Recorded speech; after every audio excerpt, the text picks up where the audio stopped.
This video will help secure your WordPress site by moving your config file away from its normal location where the bad people would look to mess with it. You see, your wp-config.php file contains some important settings that, if it falls into the wrong hands, can destroy your WordPress site. Now, since this involves a key file in the workings of your WordPress site, you need to first do a full backup of both your files and database just to be on the safe side. Now, as a second precaution, you might want to keep your server's control panel like cPanel or Plesk or whatever, or your FTP client open when testing your site after this adjustment, just in case, so if something goes wrong, you can put that file back in its original place. Okay, now that the public safety announcement is over, let's do this. Now, first off, I want to demonstrate that the site is working and that I have nothing up my sleeves. Now, here's the WordPress site that we're going to be making that adjustment on, and here is just a quick demonstration that the pages are working and that hopefully they will also work after we're done. Okay, now then, let's go ahead and bring the timer in here and get that going. Now I want to open up my FTP client, and again, you can do the same thing I'm going to be showing you here in your cPanel, control panel, Plesk, or whatever. And I'm going to go ahead and log in, and I'm going to log in securely so we can maintain that air of security. Now then, I'm going to navigate to the root directory of our WordPress installation. That's in the public_HTML file, at least ways for me. Oh, and by the by, this only works if you're not using a multiple site or the multi-site setup for your WordPress. So long as you have this in a single site setup and it's not in a subdomain, I know, I should have mentioned that earlier, huh? So long as it's not in a subdomain and that it's not a multi-site setup, then you're good to go. Okay, now that I'm in the root directory, let's go ahead and go on down and find our wp-config.php file. That's right here.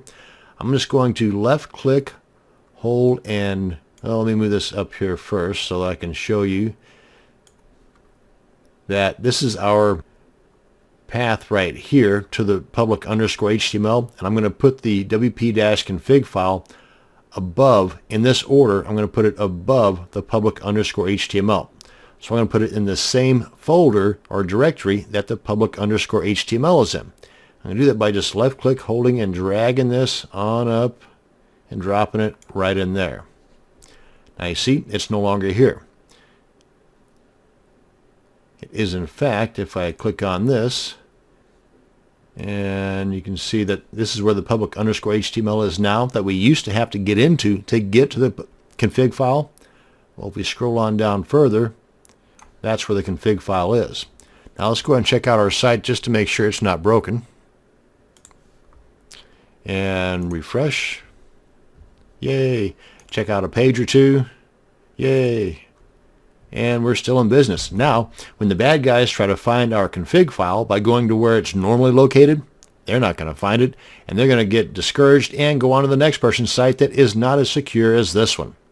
And that's going to bring us to the end of this video on how you can lock down your WordPress site in less than 5 minutes. Thanks for watching, and you have a great day. This video will show you how to help secure your WordPress site in less than 5 minutes by making it even harder for the hackers to break into your site. If your administrative login username is admin, then you are giving the hackers half their job when they try to break into your site. So we're going to get rid of that, and this will discourage most hackers, and they'll just simply move on to someone else's site that's not as safe as yours. And here's how we're going to do it. First off, we want to log into our administrative area, and we do that by putting the URL up here and then /wp-admin. And if you've logged in recently, then your browser might have saved that username and password. If not, then you'll get a little box up there that pops up where you have to put in your username and password. I'm going to go ahead and move my timer in here so I can show you this is going to be done in less than 5 minutes. Alrighty, come on over here to users. And basically, we're going to add another administrative account. We'll put in the username, email, of course, one you're going to be receiving the emails at, so it has to be a good email, first name, last name, and a very strong password. And it gives you the little strength indicator here and some hints on how you can create a real strong password. Then down here, we want to go to administrator. Okay, so I'm going to go ahead and fill in the blanks here. And again, make sure we've got the role set as administrator. Now then we want to log out and then log back in as that new person.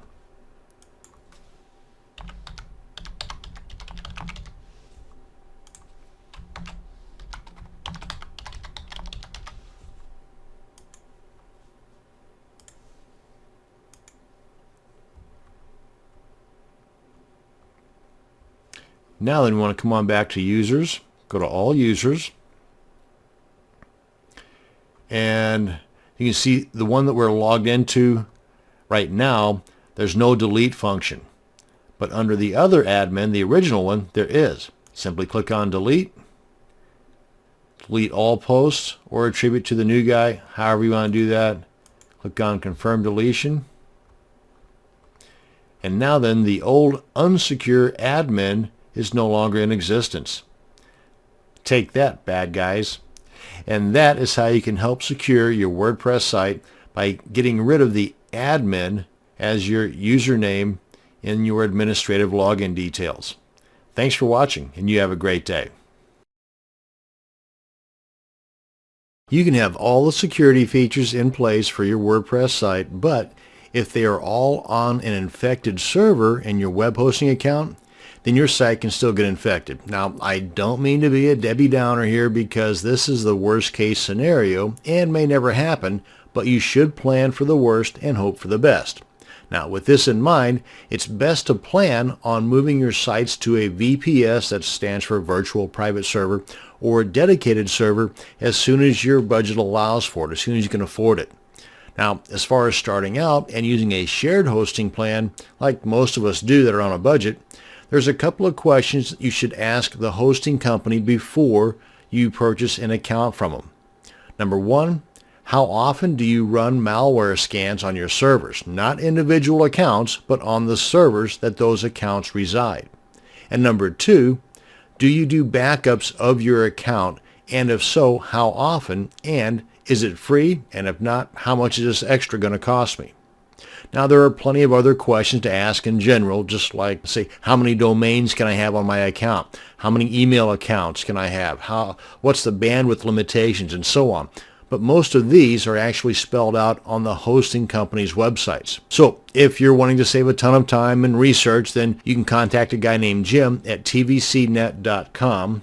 Let me just show you here. That's tvcnet.com, and then it'll just redirect you to this site here.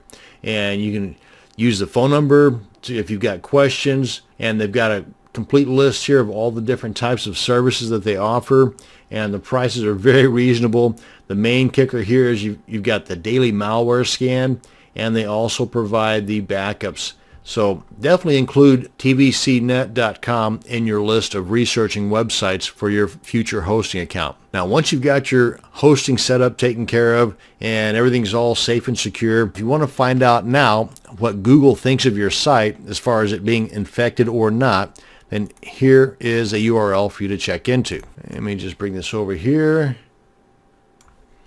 And you can just replace this www.example.com with your URL, like, for example, this right here, and I'll show you an example of what it's going to look like. I think that'll work. I don't think I need the www in front of mine. Let me just copy this and paste this in the address bar here. And this is the results of what you should get if your page is clean. What is the current listing status for your domain? And it'll tell you here if your site is listed as suspicious or not, and hopefully it's not suspicious, and so on. And there's a host of other goodies over at the Webmaster Tools that you can rely on to keep your site safe, secure, and indexed too.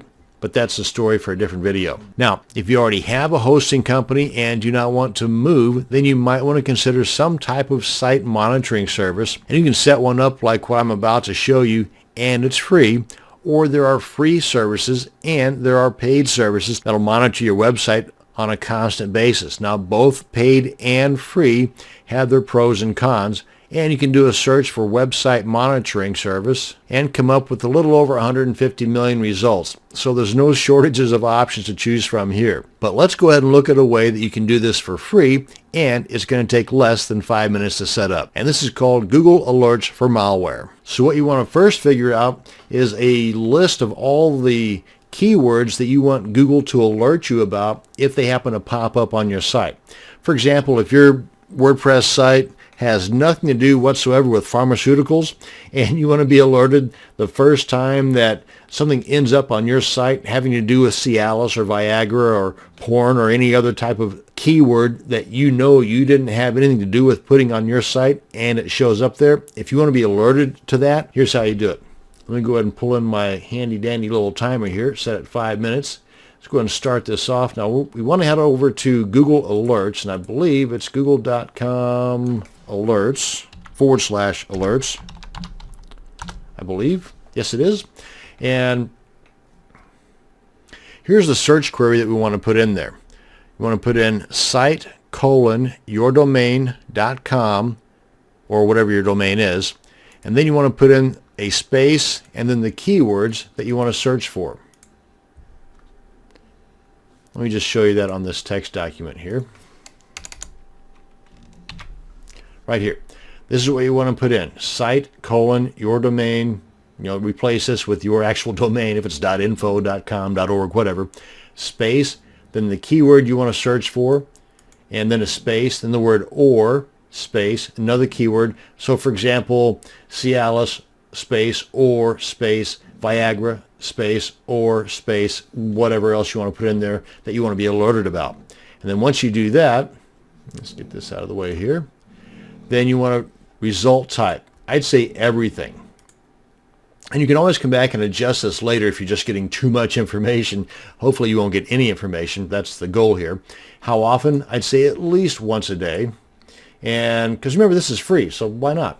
How many? Only the best results? I'd say all results. And then your email address that you want the alerts to be sent to. Then click on Create Alert, and you're good to go. Now, if you have several alerts in here, because maybe you're fluent with Google Alerts, then you can go here to Manage Your Alerts to go in and edit any alerts that you have set up, or to see if you need to make any adjustments on any of those current alerts you've got already created. And there you go. You see, you're able to do this site monitoring for free in under 5 minutes. And that's going to bring us to the end of this video on site monitoring and web hosting the secure way. Thanks for watching. You have a great day.